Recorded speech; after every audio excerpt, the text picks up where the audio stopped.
3 alien girls were sent to Earth as punishment. But a human showed them love. The sky above Earth shimmered as a faint, nearly imperceptible tear in the fabric of space rippled open.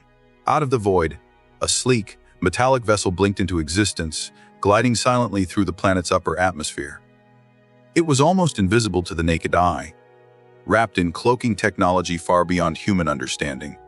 Inside, 3 figures stood in tense silence, their otherworldly eyes fixed on the planet below. Their fates had already been sealed. The Council's judgment was final. They were being exiled. The eldest among them, Saria, clenched her fists, her midnight blue skin glowing faintly under the dim interior lights of their small transport.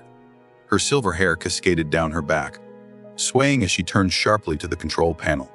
"This is madness," she muttered, her sharp, regal features etched with frustration. "Sending us here, to this primitive planet. Have they lost all reason?" Behind her, Zyra, the youngest, leaned back against the curved wall, arms crossed. Her skin was a soft shade of violet, her golden eyes glimmering with barely concealed amusement. "You act surprised," she said with a smirk. "We defied the Council.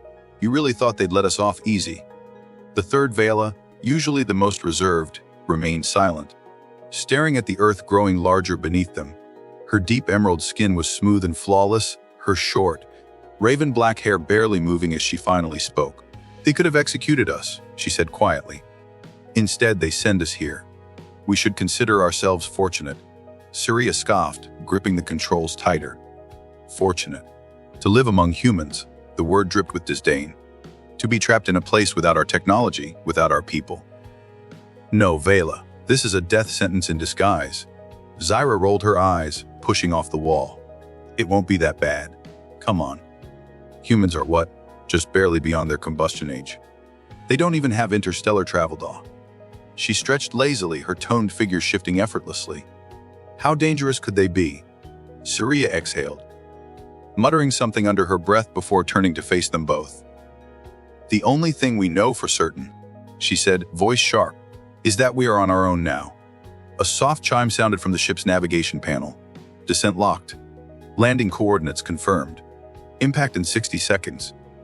Vela's fingers twitched. "Here we go," she murmured. The ship trembled slightly as it cut through Earth's atmosphere, streaking through the night sky like a falling star. The cloaking field held strong, ensuring no human eyes would detect their arrival. Moments later, the vessel touched down with a barely audible hiss, sinking into the soft soil of a dense, unpopulated forest. Steam rose from the cooling metal as the hatch slid open. A gust of earthly air rushed inside, warm and filled with scents unfamiliar to them. The trio hesitated for a brief moment before stepping out, their boots pressing into the damp grass. The first to step forward, Saria, took in the surroundings with a piercing gaze. "So this is it," she said bitterly. "This is where we live now." Zyra sniffed the air, her golden eyes glinting with curiosity. "Smells different." She crouched and ran her fingers through the dirt. "Feels different." Vela remained silent, her emerald eyes scanning the thick canopy overhead. The moonlight cast long shadows, wrapping the forest in an eerie stillness. "We need shelter," she said finally. Saria turned back to their ship, but her heart sank at the sight of the diminishing glow along the hull. The energy reserves were fading, just as expected. They would have no way back. Not unless the Council deemed them worthy of return. But the Council had made one thing clear. This wasn't just exile, it was a test. They had been sentenced to survive among the humans, to adapt, to prove themselves capable of coexistence. A punishment designed to break them. Zyra clapped her hands together, stretching. "Well, we can't exactly stay here forever. Let's find out what's so special about this planet." Saria wanted to argue. She wanted to rage, to fight against this fate forced upon them. But she didn't. Because deep down, she knew it wouldn't change anything. So instead, she took the first step forward.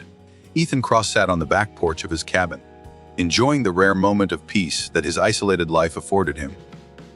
His land stretched for acres, bordered by thick forests that hid him away from the rest of the world. He liked it that way, quiet, simple, predictable. After years of military service, of war, of loss, Ethan had chosen this life for a reason.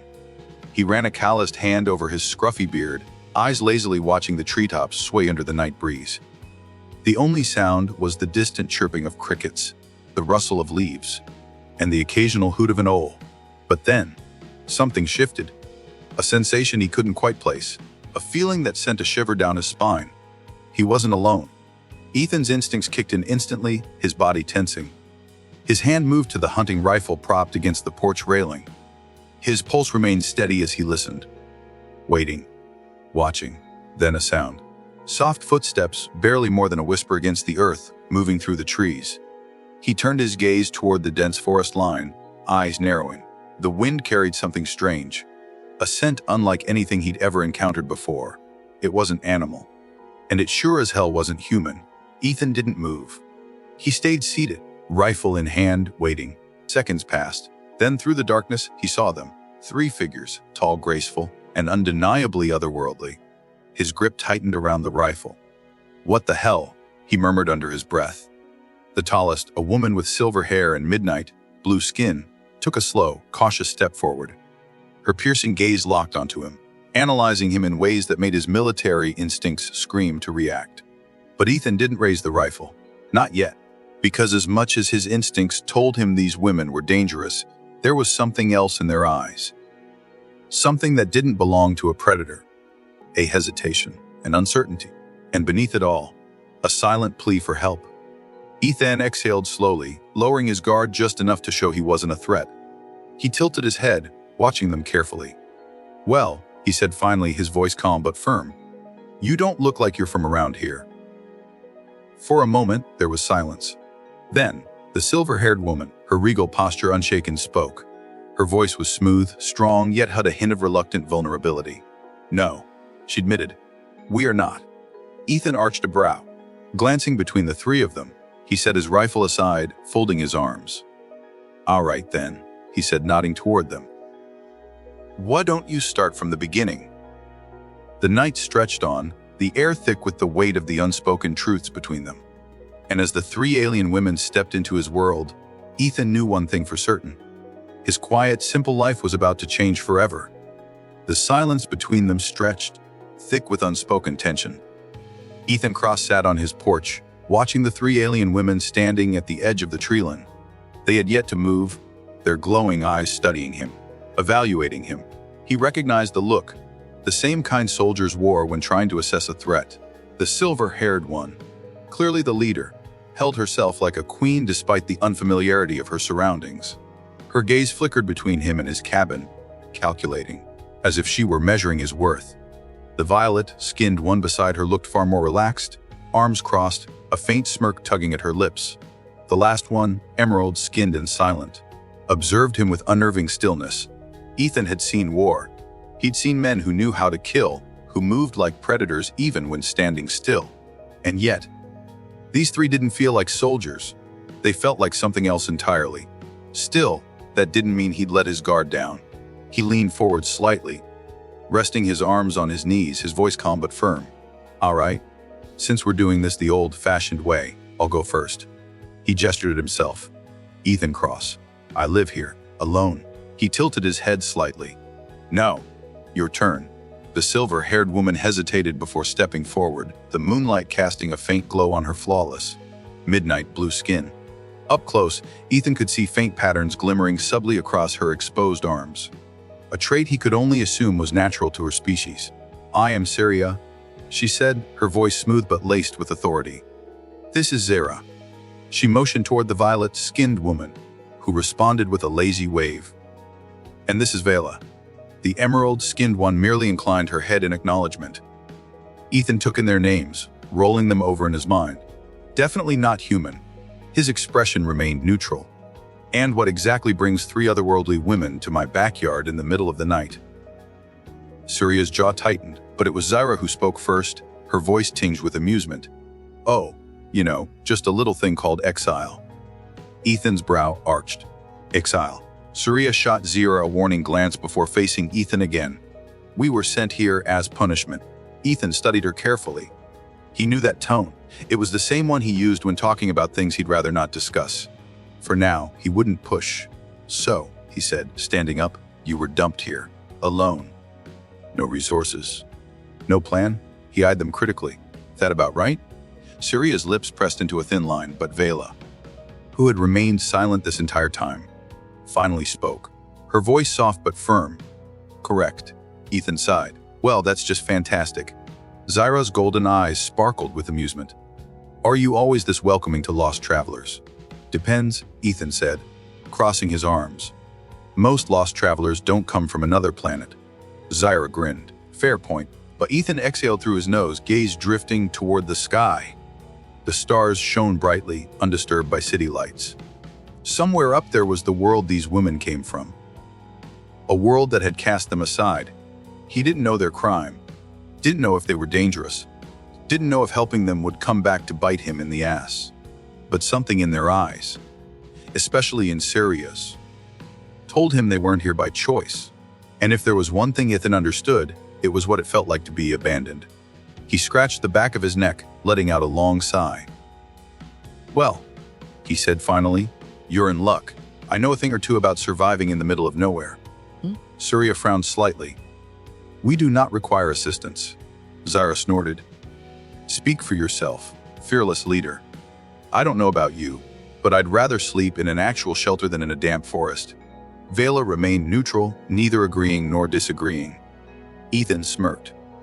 Guess that settles it then. He turned and started walking back toward the cabin, tossing a glance over his shoulder. You coming? Or do you prefer trees? Zyra followed immediately, stretching her arms above her head. Finally, some hospitality. I was starting to think all humans were rude. Surya huffed, muttering something under her breath, but after a moment of hesitation, she followed as well. Vela moved silently behind them. Ethan led them inside. The cabin wasn't much, just a simple wooden structure built for functionality over aesthetics. A single living room, a kitchen off to the side, and a few extra rooms that had been collecting dust for years. Not exactly a palace, Ethan said, setting his rifle against the wall, but it'll keep you alive. Zyra wandered toward the kitchen, curiously inspecting the cabinets. You have an interesting taste in decor. Surya grimaced at the sight of the worn-out furniture. Ease rustic. Ethan chuckled, grabbing a set of blankets from a nearby trunk. You're welcome. Surya rolled her eyes. Zyra flopped onto the couch, her golden eyes flicking toward him. So, what's your deal, Earthman? You live out here all alone. Ethan stiffened slightly but kept his expression neutral. Something like that. Surya caught the shift in his tone but didn't push. Instead, she glanced toward the window, her arms crossing tightly over her chest. How primitive is this planet's technology? Ethan smirked. Compared to yours, probably insultingly primitive. Zyra chuckled. At least you're honest. Surya exhaled slowly, rubbing her temples. These will take some getting used to. Ethan watched her carefully. She was struggling. She'd rather die than admit it, but she was struggling. They all were. Exiled. Alone. Stranded on a planet they clearly didn't respect. Ethan didn't know their story. Didn't know if he could trust them. But he knew what isolation did to a person, and he wasn't about to let them go through it alone. Well, he said, tossing Surya a blanket, you better start getting used to it. She caught it, blinking in surprise. He grinned. Because like it or not, ladies, you're on Earth now. The cabin was silent except for the faint crackle of the fire Ethan had lit in the stone fireplace. Outside, the wind howled through the dense forest, rustling the trees in rhythmic waves. It was late, but none of them had gone to sleep yet. Surya stood stiffly by the window, arms crossed, her sharp silver eyes scanning the dark treeline. Zyra lounged lazily on the couch, tossing a small metal object between her fingers. Some kind of alien tech Ethan didn't recognize. Vela sat near the fire, her emerald skin glowing faintly in the flickering light, staring into the flames without speaking. Ethan leaned against the kitchen counter, watching them carefully. They hadn't said much since he'd let them in, but he could feel the tension in the air. So, he finally broke the silence. Are you going to tell me why you three got kicked off your planet? Surya's jaw tightened, but it was Zyra who answered first, her golden eyes flashing with amusement. Kicked off is a bit harsh. Unfairly exiled is more accurate. Ethan arched an eyebrow. Unfairly, huh? Vela finally looked up, her deep green eyes unreadable. The council believed we had broken sacred laws. But we did no such thing, Ethan studied her. Unlike the other two, Vela had barely spoken since their arrival. She was calm, reserved, but there was something in her gaze that reminded him of himself. A look he had seen in the mirror before. A look that knew loss. Surya sighed, finally turning away from the window. "It doesn't matter anymore," she muttered. "What's done is done." Zyra gave her a mocking smirk. "It matters when it's the reason we're stranded on this backwater planet bot." Ethan crossed his arms. "You don't think much of Earth, do you?" Surya's expression was unreadable. "As primitive," Zyra snorted. "That's putting it mildly." Ethan smirked. "You'd be surprised. This planet has a habit of proving people wrong." Surya looked at him like she doubted that very much. Ethan exhaled, pushing off the counter. "All right, since we're stuck together for now, I need to lay down some rules." Zyra groaned. "Oh, great. Here comes the human authority complex." Ethan shot her a look but ignored the comment. "First, you don't leave this property. People around here don't take kindly to strangers, and I don't feel like explaining why 3 glowing alien women are walking around town." Zyra looked mildly disappointed but nodded. "Second," he continued, "if you need something, ask. Don't go snooping around my stuff." He shot Zyra a pointed look. She grinned but said nothing. "And third," he added, leaning against the counter again, "try not to kill me in my sleep."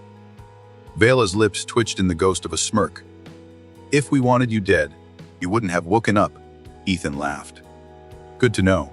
Surya still looked uneasy, but she said nothing. Ethan studied her for a moment. Out of the 3, she was the one struggling the most. She was used to being in control, but now she wasn't, and it was eating her alive. He sighed, running a hand through his hair. "Look, I get it. You didn't choose this. Neither did I, but right now, this is what we've got." Surya met his gaze, her expression unreadable. "You trust too easily, human," she said quietly. Ethan smirked. "No, I just know when someone's bluffing." She narrowed her eyes slightly but said nothing. Zyra stretched, standing up. "Well, this has been fun. I'm claiming the couch." Vela followed, moving toward one of the empty bedrooms without a word. Surya hesitated for a moment before finally turning away, heading toward the other room. Ethan watched them go, exhaling slowly. This was going to be interesting. The early morning light filtered through the thin curtains of Ethan's cabin, casting a golden glow over the rustic wooden interior. The scent of fresh coffee filled the air, mixing with the lingering smoke from last night's fire.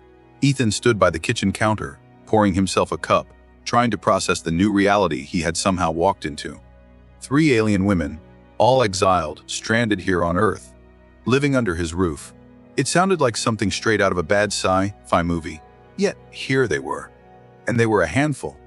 Zyra had already made herself comfortable, sitting at the table, legs kicked up on the chair next to her as she munched on an apple she had stolen from his fruit bowl. Vela sat at the far end, hands wrapped around a mug of tea Ethan had made for her. She barely spoke, as always, but at least she seemed to be adapting better than the others. Surya, on the other hand, was standing by the window, arms crossed tightly over her chest. Her silver eyes narrowed at something outside. Ethan took a sip of his coffee and sighed. "All right, let's talk about this." Surya didn't move. Zyra raised an eyebrow, her lips curling into a smirk. "Talk about what?" "The fact that we're now living with a human." Ethan gave her a look. "The fact that you're on Earth now. That you don't have a way off this planet. That, like it or not, you're going to have to adapt." Surya finally turned, her jaw tight. "We wouldn't be in this position if the Council hadn't exiled us." Ethan shrugged. "And yet, here we are." She stared at him, tension rolling off her in waves. She didn't like this. Didn't like being out of control. Didn't like relying on a human, of all things. Ethan sighed, setting his mug down. "Look, I get it. This isn't where you expected to be. But you need food, shelter, and a way to stay out of sight. I can help with that." Surya's fingers twitched at her sides. "And why would you help us?" Ethan smirked. "Because I've been where you are." That caught her off guard. She frowned slightly. "You were exiled." Ethan shook his head. "No, but I know what it's like to lose everything you thought you knew. To wake up one day and realize you don't have a home anymore." Surya stilled, her silver eyes searching his face, as if trying to gauge whether he was lying. She said nothing. Zyra, however, snorted. Well, that was depressing. Ethan rolled his eyes. Point is, you don't have to do this alone. Surya looked at him for another long moment before finally exhaling, her shoulders relaxing, just a little. Zyra grinned. Well, if we're staying here, I think we should make it interesting. Ethan narrowed his eyes. I don't like the sound of that. Zyra leaned forward, her golden eyes gleaming mischievously. Let's make a bet. We try living like humans for a week. See how well we blend in. Ethan raised an eyebrow. And what happens if you lose? Zyra smirked. Then we listen to you. Follow your rules. No complaints? Ethan chuckled, shaking his head. Fine. But if you're gonna blend in, you need to look the part. Surya frowned. What do you mean? Ethan smirked, already grabbing his keys. It means you're getting some human clothes. This was going to be fun. The truck rumbled down the dirt road, kicking up dust as Ethan drove toward town. The three alien women seated inside with varying degrees of discomfort. Zyra had her feet up on the dashboard, staring out the window with a smirk, enjoying the ride. Vela sat still, hands folded in her lap, ever the quiet observer. And Surya looked deeply unamused. She kept glancing at Ethan, her silver eyes narrowed, her arms crossed tightly. This vehicle is inefficient, she muttered. Ethan chuckled. It's a truck, princess. Gets me where I need to go. She huffed, clearly unimpressed. Zyra, on the other hand, was loving every second of this. So, she said, tapping her fingers against the door. We're getting human clothes, huh? Is this what all Earthlings do? Ethan smirked. Unless you want to keep walking around glowing and drawing attention. Yeah, consider it camouflage. Zyra stretched, unconcerned. I think I look great, though. Ethan sighed, already regretting this idea. They pulled into town a short while later, the truck slowing as Ethan navigated the streets. The town wasn't big, just a collection of local businesses, a few diners and a clothing store that, luckily, wasn't too crowded. Ethan parked and turned to face them. All right, ground rules. Don't do anything weird. Don't start glowing. And for the love of everything good, don't say anything about being exiled aliens. Zyra grinned. No promises. Ethan groaned. Inside the store, the three women immediately attracted attention. It wasn't hard to see why. They were striking, their features just a little too perfect, their skin just a little too flawless. Surya hated every second of it. Zyra, on the other hand, thrived in it. She threw on a pair of sunglasses from a nearby display, flashing Ethan a grin. How do I look? Like trouble, he muttered, rubbing his temple. Vela, unsurprisingly, didn't say a word. She simply drifted toward the shelves, picking up neutral-colored sweaters and jeans with quiet efficiency. Surya, however, refused to move. I don't need human clothing, she said flatly. Ethan sighed, already expecting this argument. Princess, if you walk around looking like you do now, people are going to notice. She glared. Zyra laughed. I think she likes standing out. Ethan rubbed the back of his neck. Look, just try something. It's not going to kill you. Surya hesitated before finally snatching up a pair of pants and a jacket, grumbling the entire time. It was a miracle. They left the store not long after, arms full of bags, and headed back toward the truck. But before they could get in, Ethan felt it, a shift in the air. Something wrong. Vela was the first to react, her posture stiffening, her emerald skin shimmering faintly. We're being watched. Ethan's grip tightened on the bags. Zyra frowned, scanning the area. We're. Surya stepped closer to him, eyes sharp. Draxian patrol ship. It must have followed us. Ethan's blood ran cold. Draxians. The ones who had exiled them. The ones who wanted them dead. The ship hovered just above the rooftops, silent, sleek, deadly. The second it decloaked, chaos erupted. A blast shot toward them, barely missing Ethan as he grabbed Surya and pulled her behind cover. Zyra hissed in frustration, already grabbing one of the alien weapons she had hidden in her bag. Vela moved smoothly, positioning herself near the truck. Ethan's heart pounded. They had to move. Now, what? Need to get the hell out of here, he shouted. Surya gritted her teeth. They're not here to take us back. They're here to eliminate us. Zyra grinned despite the danger. Well, that's rude. Ethan didn't hesitate. He grabbed the rifle from his truck, took aim, and fired. The shot hit one of the Draxian soldiers square in the chest, sending him crashing to the ground. The battle erupted instantly. Surya moved with deadly precision, using abilities she had refused to reveal until now. Energy crackled around her fingertips, and with a single swipe, she sent an enemy flying backward. Zyra was pure chaos, laughing as she fired off shots, enjoying every second. Vela was calm and deliberate, every movement precise as she defended their position. And Ethan fought like hell. He had been a soldier once. He hadn't forgotten. The fight didn't last long. By the time the dust settled, the Draxians were either dead or retreating. But the damage was done. People in the town had seen everything. Surya's breathing was ragged, her silver eyes locked onto Ethan's. "We have to leave. Now." Ethan's jaw clenched. "We're." She hesitated before finally saying the words neither of them wanted to acknowledge. "There's no safe place left."